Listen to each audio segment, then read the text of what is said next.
please. So you talked about legal action. What are the plans?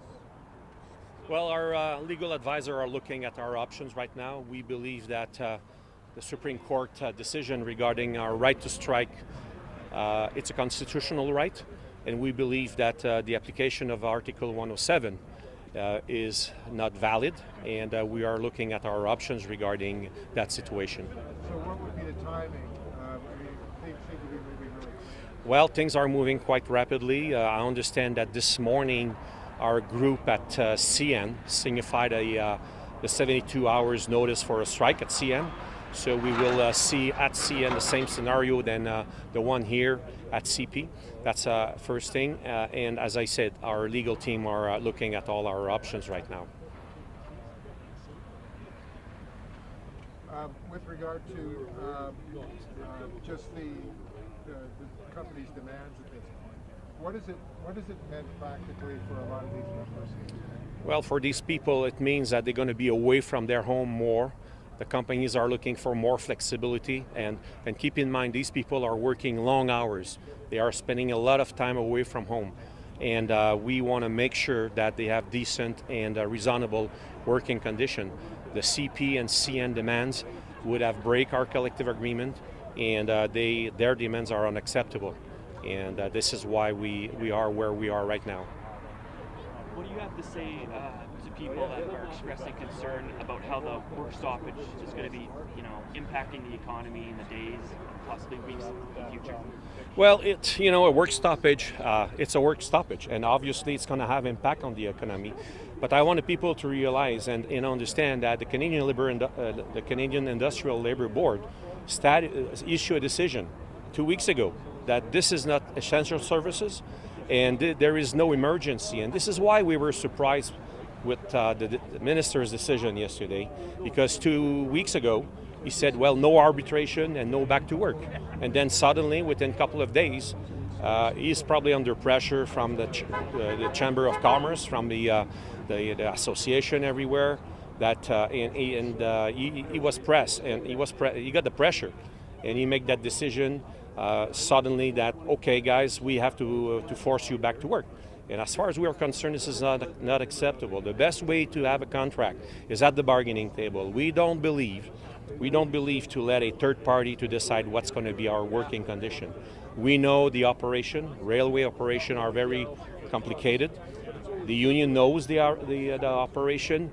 The companies knows the operation, and they know what we need to operate this and to provide the workers a decent working condition. So we believe in fair and honest bargaining, and that's what we want. We want a fair and honest bargaining with the company. When you said this isn't over when you were talking to the crowd here, do you mean this round of bargaining, or are we talking for the future? Well, this is not over at this time. I mean, the board still have to handle this file.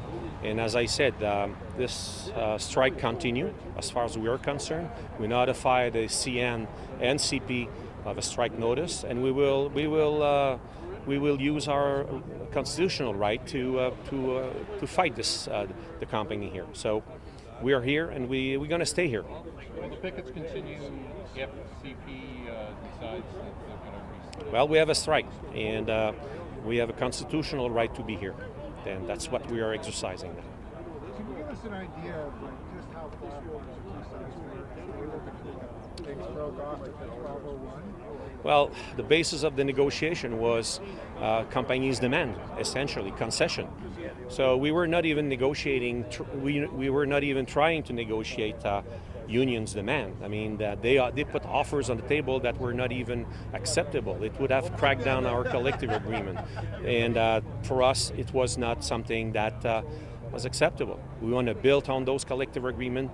We don't want to make any concession. I'm sorry. What are the next steps with the strike notice? For the strike? Yes. Well, we are here. Now we're going to see what the board decide. We have our bargaining team, CP bargaining team and CN bargaining team on the union side, who are now discussing with the board, and we are waiting for the decision. And do you think, there's a lot of conversation going on about this, do you think rail should be I can barely hear you, sorry. Do you think rail should be deemed an essential service to, prevent stoppages like this in the future?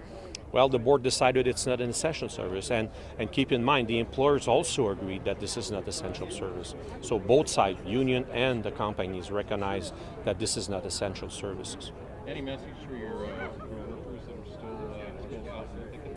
Well, it's an unfortunate situation, but we want them, we salute their courage. We salute the courage and the commitment of the bargaining committee. They worked hard, they are facing a tough situation. They need to stay strong, and the Teamsters will prevail. We never walk away from a fight, and we will not walk away from this fight. If we had seen rail workers back to work today, now we have strike notice in place again. So are there going to be employees going out there doing their tour of duty over the next couple of days, and then they could be once again on strike? Well, if we are out by CIRB, our people will still on strike. We will still on the streets, so operation will not resume, and it's not going to be business as usual for both companies. What does that mean for your members if you got them stranded in different places across the country and you have them back at work and off work? What sort of stress has this put on your members? Well, our people understand the importance of sticking together, and we will stick together and we will fight this company. So it represents a big challenge, obviously. It's a challenge for us. It's a challenge for the Canadian population. We understand there's going to be consequences, but the strike is a strike, and a lockout is a lockout. And keep in mind, the reason why we are here first is because they decided to put us on the street. It was not our first choice. You're obviously here this morning. Did you dial into the 8 o'clock meeting? The 8 o'clock meeting? Yeah, the one with the board. No, I was not there. So I was here this morning. So 8 o'clock it was Eastern time, but we have people over there. At this point, I don't have any feedback from that. Pass along any No. updates in terms of what the sentiments were during that meeting? No. Do you have any choice to disobey the minister's order? Well, it's not about disobeying the minister order. It's about exercising our right. And as I said, we will exercise our right within the legal framework. So it's for us, it's not about going against the law, but we will work within the framework of the law. That's So the strike continues? The strike continues. You gave us a bit of insight earlier on the American unions call. Like, what impact is that having on American unions? Well, maybe my colleague from the international union may talk about this, the impact of this strike on the south of the border. Sean, you want to answer that question? Well, first off, I think what's important here is not to lose sight of the fact of who caused this problem right now. They chose to lock these workers out, and that's a disgrace. These workers, remember, everybody forgets 2-3 years ago when we went through the toughest times worldwide with a pandemic that no one saw coming, the one thing that was constant was these workers over here, our members, were providing goods and services to not only Canada, but to the world. And they were deemed heroes. When is the last time that any of these folks over here have been referred to as essential workers? They were heroes when the company needed them. They sacrificed their lives in some cases, sacrificed their own safety to provide these goods and services. All the while, these companies are making record profits. And what happens now? They're not considered heroes. The company locked them out, and they're considering zeros, which was unacceptable. And how this will affect America, I think, or other countries? Look, the reality of it is corporate greed is running rampant. That's the major pandemic worldwide. These companies, all they care about is their profits, bottom line of their balance sheets. They don't care about the people that make them the success they are. And I'll tell you right now, whether this is a lockout or a strike, our workers here will have full support of any and all resources in the United States. I get to represent 1.3 million working men and women in the United States and Canada. It's a privilege, it's a right, but we got an obligation to make sure we fight, we take on this corporate greed, whether it's in the United States or in Canada, and we will provide every resource. The impact it'll have, obviously, there's a lot of goods and services shipped across borders. If this company chooses to continue their bad behavior, then it's going to have an impact. It may have an impact on supply chain. It may have an impact on recessions in both respective countries. So they've got a lot of decisions they need to make. They need to make the most important decision. Reward these workers what they have earned, but also don't try and diminish safety. Don't try and diminish any conditions that were achieved just so they can feed their bottom line. And look, if a strike happens or if this lockout continues, we will provide resources and we will provide bodies to make certain that we're victorious moving on. Thank you. Do you have any plans to coordinate any actions with unions down in the States? How many fights have you been in your life? A lot. Okay. Do you ever tell the guy, hey, I'm going to punch you in the face before you do it? Well, no comment. No, you don't, right? You don't. So we're not going to give our strategy up. Of course, we're going to have a strategy. Of course, we're going to coordinate with brother and sister unions. Of course, we're going to collaborate.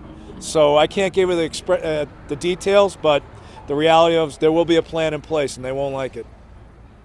And I'm wondering, has TCRC gone to federal court today to begin the process of challenging the minister's direction? You're going to have to talk to the Teamsters president. Well, as I said, we're looking at our options right now. So no decision have been made about what's going to be the path, but our legal teams is looking at that right now. And I can imagine there's a bit of a timeline counting. Yeah, I mean, clock is ticking for everybody. So we are there, and as I said, our group is looking at all our options. Perhaps one last question. Thank you, folks. Appreciate it. Thanks for coming. Thank you. Have a good day.